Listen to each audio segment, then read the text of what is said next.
That's my fact check. Varanasi के प्राचीन घाटों पर सूरज की पहली किरणें पड़ रही थीं जब सोशल मीडिया पर एक वीडियो वायरल हो गया। इसमें ब्रिटिश बायोलॉजिस्ट जेरेमी वेड गंगा नदी के किनारे खड़े होकर पानी की गुणवत्ता पर सवाल उठा रहे थे। वीडियो में दिखाया गया था कि कैसे खिड़किया नाला सीधे गंगा में गंदा पानी गिरा रहा है और नदी का पानी इतना प्रदूषित है कि मछलियां तक संघर्ष कर रही हैं। ये दृश्य देखकर लाखों लोगों का दिल टूट गया, क्योंकि गंगा सिर्फ एक नदी नहीं, बल्कि करोड़ों हिंदुओं की आस्था का केंद्र है। लेकिन क्या ये वीडियो हाल का था? क्या गंगा की स्थिति आज भी वैसी ही है? लेट्स माइक फैक्ट चेक में हम इसकी तह तक जाते हैं और पता लगाते हैं कि सच्चाई क्या है। साथ ही गंगा को शुद्ध करने के लिए हो रहे प्रयासों पर भी नजर डालते हैं।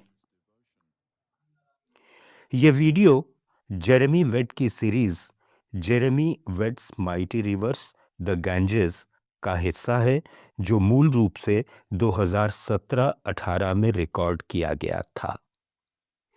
इस एपिसोड में जेरेमी गंगा की 1,500 मील लंबी यात्रा पर निकलते हैं और प्रदूषण के कारण नदी की दुर्दशा दिखाते हैं।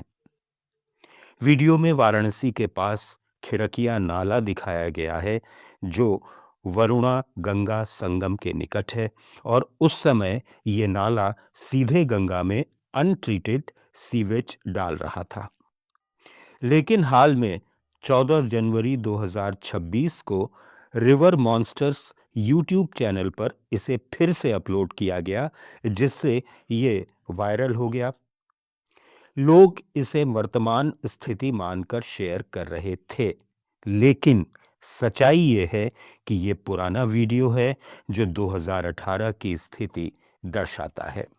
State mission for clean Ganga Uttar Pradesh ने इस पर तथ्यात्मक स्पष्टीकरण जारी किया, जिसमें कहा गया कि वीडियो पुराना है और अब स्थिति में सुधार हो चुका है। 2018 में गंगा की स्थिति वाकई चिंताजनक थी। सेंट्रल पॉल्यूशन कंट्रोल बोर्ड की रिपोर्ट के अनुसार उस समय वाराणसी से कानपुर तक गंगा का मुख्य मार्ग प्रायोरिटी 4 कैटेगरी में था, जहां बायोकेमिकल ऑक्सीजन डिमांड 10-20 मिलीग्राम प्रति लीटर तक पहुंच रहा था। डिसॉल्व्ड ऑक्सीजन स्तर भी कम था, औसतन 6.32 से 7.58 mgl के बीच, जबकि स्नान के लिए उपयुक्त पानी में डीओ कम से कम 5 mgl होना चाहिए। बायोलॉजिकल ऑक्सीजन डिमांड 3 mgl से ज़्यादा नहीं होनी चाहिए, लेकिन वाराणसी में ये 2.97 से 4.55 mgl तक था, जो सीधे सीवेज और इंडस्ट्रियल वेस्ट की वजह से था। वरुणा और 80 नदियां जो गंगा की सहायक हैं, वे भी भारी प्रदूषित थीं और उनके पानी में कोलीफॉर्म बैक्टीरिया की मात्रा बहुत ज्यादा थी। उस समय वाराणसी में सीवेज ट्रीटमेंट की क्षमता सिर्फ 100 mld थी, जबकि शहर से निकलने वाला सीवेज 300 mld से ज्यादा था। परिणाम स्वरूप 80% से ज्यादा अनट्रीटेड सीवेज सीधे गंगा में गिर रहा था। जेरेमी वेट के वीडियो में दिखाया गया कि खिड़किया नाला इसी समस्या का प्रतीक था, जहां गंदा पानी बिना किसी रोक टोक के नदी में मिल रहा था। लेकिन 2014 में शुरू हुए नमामि गंगे कार्यक्रम ने इस स्थिति को बदलने की दिशा में कदम उठाए। ये कार्यक्रम केंद्र सरकार का फ्लैगशिप प्रोजेक्ट है, जिसके तहत गंगा को प्रदूषण से मुक्त करने और उसके अविरल प्रवाह को सुनिश्चित करने का लक्ष्य है। कार्यक्रम के तहत अब तक 465 परियोजनाएं स्वीकृत हो चुकी हैं, जिनकी लागत 38,696 करोड़ रुपए है। इनमें से 244 पूरी हो चुकी हैं और सीवेज ट्रीटमेंट क्षमता 3,446 MLD तक पहुंच गई है, जो 2014 से पहले की क्षमता से 30 गुना ज्यादा है। वाराणसी में ही देखें तो नमामि गंगे के अंतर्गत खिड़किया नाले की टैपिंग 2022 में पूरी कर ली गई। अब ये नाला सीधे गंगा में नहीं गिरता, बल्कि सीवेज ट्रीटमेंट प्लांट में जाता है।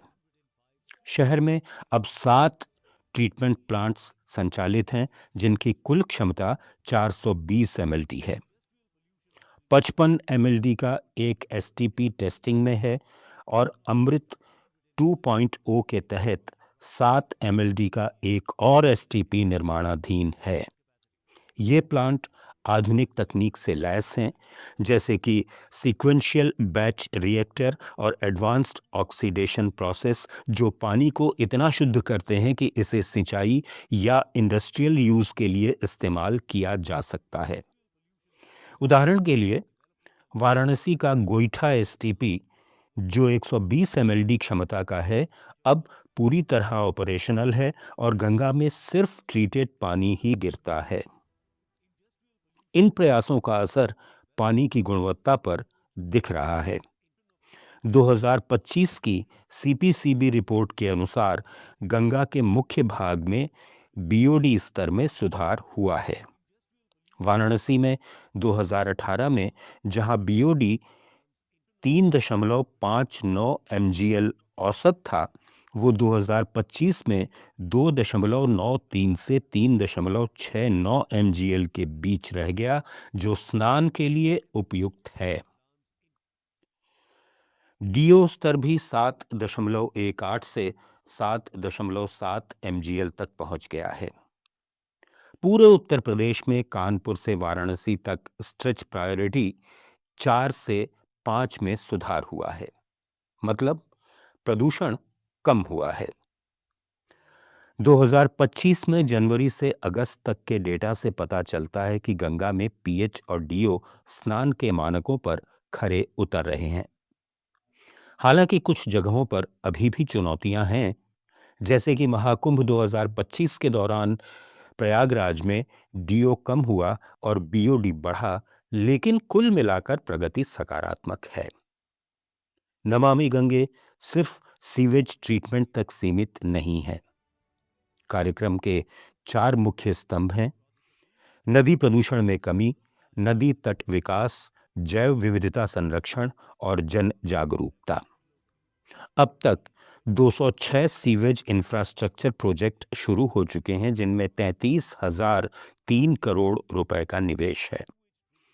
127 प्रोजेक्ट पूरे हो चुके हैं और 4,500 किलोमीटर से ज्यादा सीवर नेटवर्क बिछाया गया है। जैव विविधता के लिए 56 प्रोजेक्ट्स हैं, जिनमें 905 करोड़ रुपए लगे हैं और 39 पूरे हो चुके हैं। गंगा डॉल्फिन की आबादी 2018 में 3,330 से बढ़कर 2024 में 3,936 हो गई है, जो सुधार का संकेत है। 15,000 से ज्यादा गंगा प्रहरी ट्रेन किए गए हैं, जो स्थानीय स्तर पर निगरानी करते हैं। लेकिन चुनौतियां अभी भी बाकी हैं। वाराणसी जैसे शहरों में जनसंख्या वृद्धि और इंडस्ट्रियल वेस्ट अभी भी समस्या है। 2023 की एक रिपोर्ट में कहा गया कि गंगा में अभी भी 2,953 MLD सीवेज रोजाना गिर रहा है और 148 प्राथमिक नालों से प्रदूषण हो रहा है। प्लास्टिक और सॉलिड वेस्ट भी बड़ा मुद्दा है, जैसा कि वीडियो में दिखाया गया। लेकिन नमामि गंगे ने इन पर काबू पाने के लिए कदम उठाए हैं, जैसे कि रिवर फ्रंट डेवलपमेंट और घाटों का आधुनिकीकरण। वाराणसी में 253 घाटों को साफ किया गया है और 4,465 गांव ओपन डिफेकेशन फ्री घोषित हो चुके हैं। कार्यक्रम को संयुक्त राष्ट्र ने 2022 में टॉप 10 वर्ल्ड रेस्टोरेशन फ्लैगशिप्स में शामिल किया है, जो इसकी सफलता का प्रमाण है। गंगा की सफाई एक लंबी लड़ाई है, लेकिन नमामि गंगे जैसे प्रयासों से उम्मीद की किरण दिख रही है। जेरेमी वेड का वीडियो हमें याद दिलाता है कि कहां से शुरुआत हुई थी और आज हम कहां पहुंचे हैं। वाराणसी के घाटों पर अब लोग न सिर्फ पूजा कर रहे हैं, बल्कि साफ पानी में स्नान भी कर रहे हैं। लेकिन हमें और आगे जाना है। हर नागरिक की जिम्मेदारी है कि गंगा को मां की तरह सम्मान दें।